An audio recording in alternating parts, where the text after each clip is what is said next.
picking techniques. Just that I don't know. Okay, I just When wanted I'll to use make a a small prototype pick. video Um, that's kind of for my own in personal preference to use, having but I just wanted to a give break. So certainly a triple peak or a snake show break a or something small like that would be video really showing useful.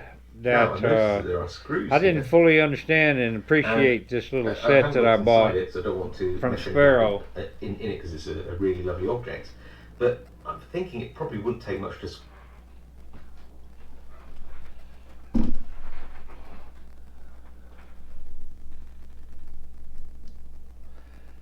I just wanted to make this short video and just say that in one of the comments I made in one of the introductory videos that I made that I might have said something negative about this kit that came from Sparrow, and I need to retract any statements that I made because it's just out of my ignorance that I might have spoken in my frustration possibly. But now that I've had a chance to really go through it and separate everything that came with it, I want to say that what you see on this tray right here, this little tray that I put together, uh, is more than what came with the set, but it was what was suggested by the set, and so I did not know that I was going to order this tin can set until I had already ordered one set of these mini pinning pads and one of these followers designed to work on the locks that have the little pin on the back that has to be depressed when you're taking it off. And then so I had ordered one of those and one set of the mini pads ahead of time. But when this set came with one of the followers. Also, it also came with a set of mini pads, and then it came with these four uh, keys that you can repin and key. I think this is probably a Schlage lock on a quick set probably, but it seems to with that key I believe it's a Schlage. It says an SC1, so I think that's in a quick set lock. Anyway, there's the keys for that. So you can actually, rekey and step up the challenge. It's a good way to uh, challenge yourself and learn different picking on a good lock. And you can buy a lock that has not one of these milled out uh, cylinders like this one that come in these plastic locks, but instead it has a solid brass lock with the stack on top, and you can access the pins through that. But you can buy those separately. There's four different ones, and it goes from I think two or three pin up to a six pin, and I'm going to buy that six pin because I want to push myself into going as far as I can. This came out of one of my plastic locks that simulated a deadbolt, a quick set deadbolt cylinder, and so I took that one apart and cut it up and all kinds of stuff, just inspecting it.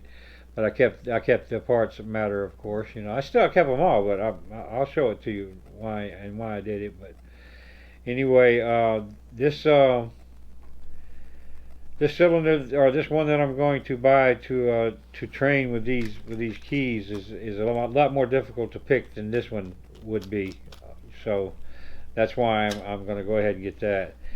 And then I wanted to just show. I'm going to pull in a little bit. Well, I can. I'm already videoing, but look at all the different pins that came with this set. I mean, here's some serrated pins right here. There's about 10 of those, and then the mushroom pins right here, which are hard to come by, they say. And there's 10 of those, and then what is it? Oh man, I can't think of the name of the pin. Well, here's the standard pins. There's 10 of those. There was 10 of each of these. pins that came in. This is the one that gives you the false set. Of course, all these, just anyway. It's let me just hold it up. I can't think of the name, but I feel so stupid when I'm making a video and I can't think of the name of one of these things. But anyway, my comment yesterday was about the pad was too narrow for me to reach in and grab it. Of course, I was using the wrong one. But anyway, this is the one that I can't think of the name of. But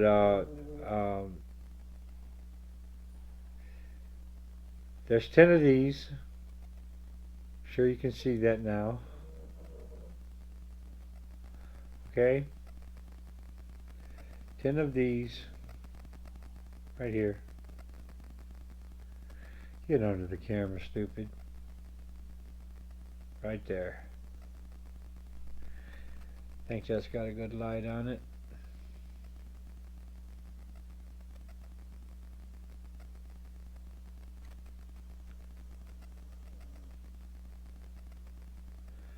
Okay.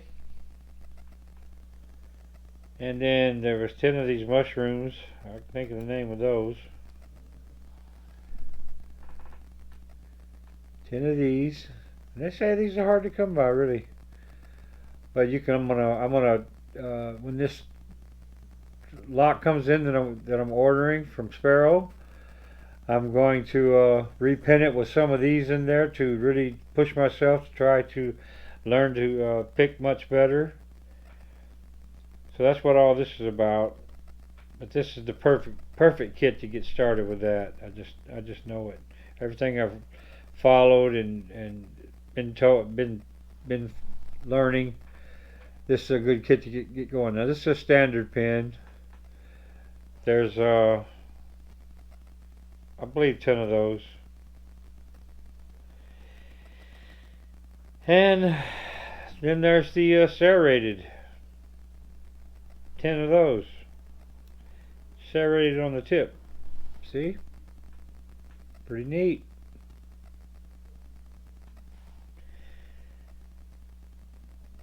And it, just like I said, it was out of my ignorance. I didn't appreciate what I had here.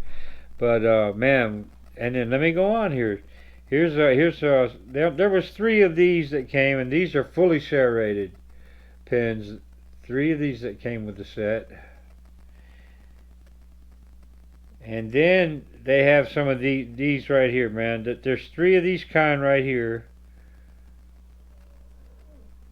I'm too stupid to know what they are right now, or too ignorant to know. But I know this much. I don't know the name of them, but they're not like any of the other ones that I've been training with in these plastic locks. I know that much. So I don't know what they would be in, but they look like they would make something very difficult. And then there's one more. There's this style right here. Looks like a chess piece. And I think these are new. This is like one of the first views that we had them. I just got so lucky to get this set. I happened to see it on one of the videos I was watching with Lock Noob, I believe.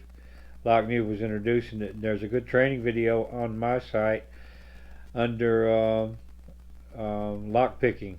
I put the video that he did for this. Posted it there, so you should go there and check that out. But anyway, all these pins came with the set. Then these springs, look at these springs. There's the springs for the Bible. There's the springs for the the Bible. And then there's also these long pins that came for what I was talking about, the back of the lock on those schlegs, I believe, where in the quick sets where this is in the back, and that's what this is for. This tool is to go in those serrations, and it pushes down so that this pin gets pushed down, and then the part can be turned. I mean, it can be unscrewed. So that's what this is for. So 5 of these came, and let's see, where were the springs for those? Right there. These little springs are the ones that came that go to that set right there. I'm glad I got just a little bit of magnetic in these. Magnetism in these, because it makes it easier to handle some of the small stuff. But anyway, 5 of these small springs came with it. And there's just a nice little storage place for all this, for all these different things right here on these pads. The way I set up these mini pads in this metal tray right here. You can see part where the tray is. And all these parts just fit just perfectly into it. Like, you know, it's just all meant to be sometimes. You think things are meant to be the way things work out. But these just fit right in there perfectly in this tray. And the tray then I can move the whole set around like that and to get it where I want it to work with, to move out of the way or whatever. But anyway, I also got from Sparrow, I got this multi-tool. And oh man, you know, I was watching Lock Noob, and let me tell you something. This is really a great tool for taking the pieces off. I haven't had the need to use these other pieces yet, but it's comforting to know they're there. And this one here to even push it on. But this is a really terrific tool. I didn't know what I had gotten when I got this. Now I bought that separately. It didn't come with the tin can kit, I'm calling it.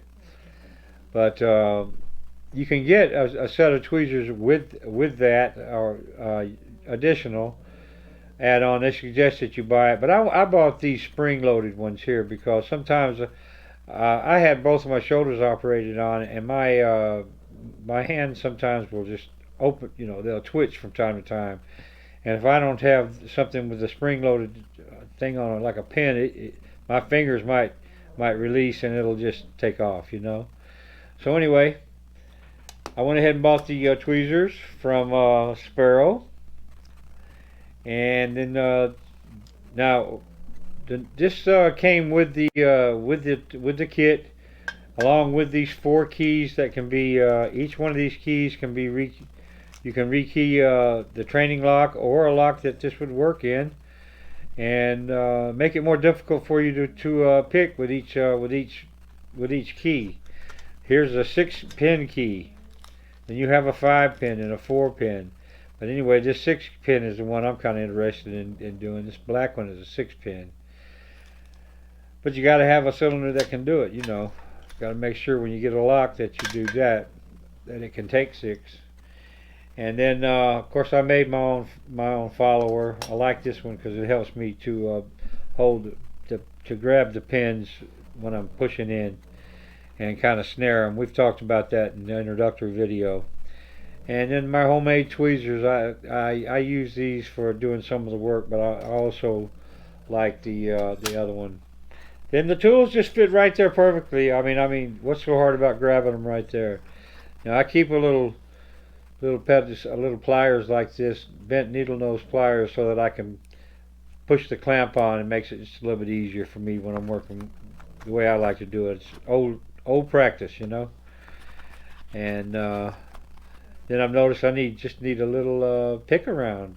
This is the one that pulls out a broken key, but hopefully I never need that one. But I wanted it handy just so I can use it for picking up things. Now what I did buy with a suggestion from a Lock Noob was I bought a set of 3 different kinds of shims, you know, 3 different sizes, and I just put them.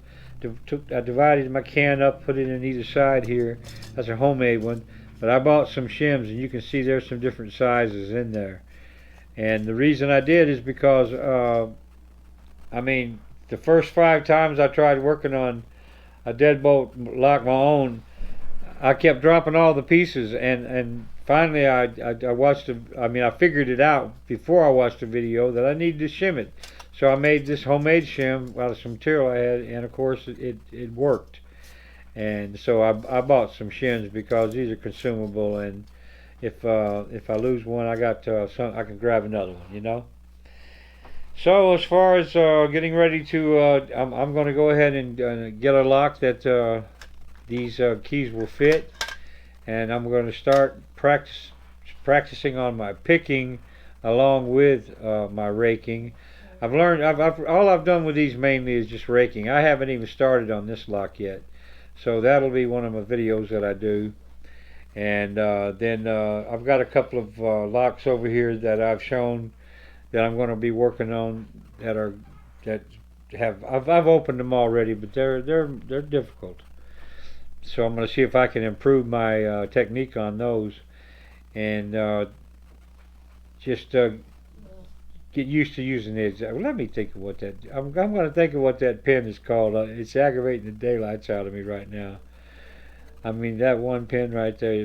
When you're working on it, you've got you're going in. You run into a serrated pen. You run into a mushroom. There's what pen is that?